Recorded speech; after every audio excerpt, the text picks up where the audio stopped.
छत्तीसगढ़ में कानून व्यवस्था पर जारी सियासी जंग का एक और मोर्चा खुल गया है। कांग्रेस इस बात का दावा करती आई है कि साय सरकार में अपराध का ग्राफ बढ़ा है, लेकिन गृह मंत्री विजय शर्मा ने अपराध के आंकड़ों का रिकॉर्ड पेश करते हुए कांग्रेस के इस दावे को फर्जी और झूठा करार दिया। बिल्कुल, गृह मंत्री विजय शर्मा के मुताबिक कांग्रेस सरकार की तुलना में साय सरकार में छत्तीसगढ़ में अपराध घटे हैं। विजय शर्मा के इस दावे के बाद कांग्रेस और बीजेपी में फिर से जुबानी जंग तेज हो गई है।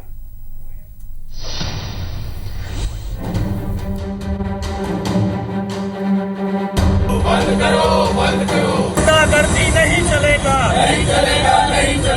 छत्तीसगढ़ की विष्णुदेव साय सरकार को शपथ लिए अभी एक साल का वक्त भी पूरा नहीं हुआ, लेकिन कांग्रेस पार्टी ने उसे अभी से कसौटी पर कसना शुरू कर दिया है। कानून व्यवस्था कांग्रेस का मनपसंद मुद्दा है, जिस पर पार्टी आए दिन राज्य सरकार को घेर रही है।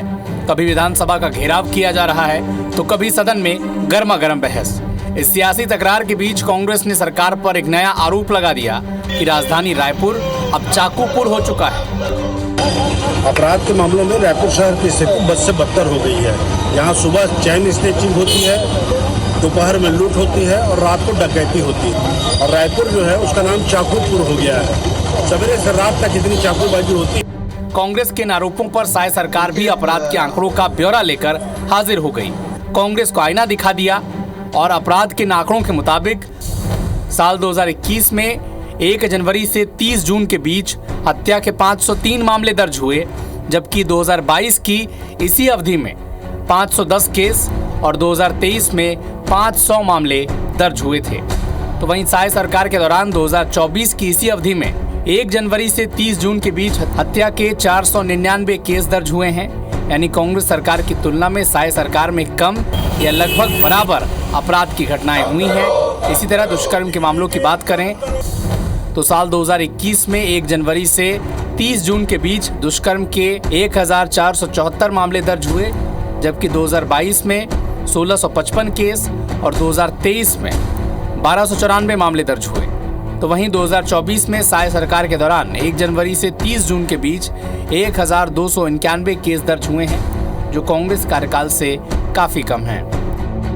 कांग्रेस और बीजेपी के बीच अब आरोप प्रत्यारोप का दौर शुरू हो चुका है। कांग्रेस जहां अपने रुख पर कायम है, तो वहीं गृह मंत्री विजय शर्मा पूछ रहे हैं कि छत्तीसगढ़ अपराध का गढ़ कांग्रेस की सरकार के समय बना था या साय सरकार में। पहले ही से कह रहे हैं कि भारतीय जनता पार्टी की सरकार आने के बाद लॉ एंड ऑर्डर की स्थिति, कानून व्यवस्था की स्थिति अत्यंत खराब हो चुकी है।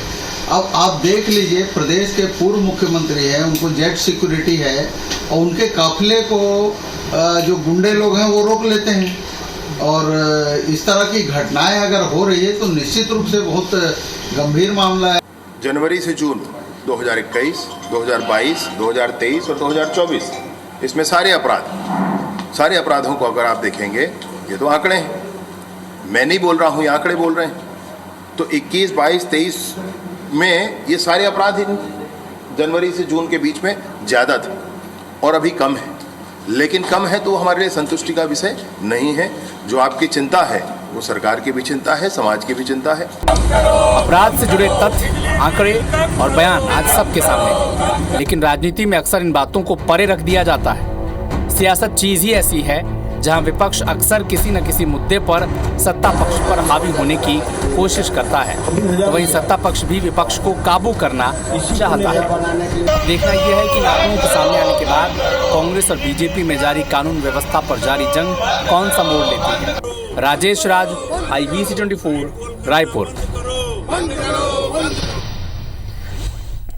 तो आपने एक रिपोर्ट देखी जिसमें मौजूदा सरकार और गृह मंत्री दावा करते हैं कि दरअसल आंकड़ों के हिसाब से आप देखें तो समझ में आ जाएगा कि क्राइम पिछली सरकार के समय ज्यादा थे।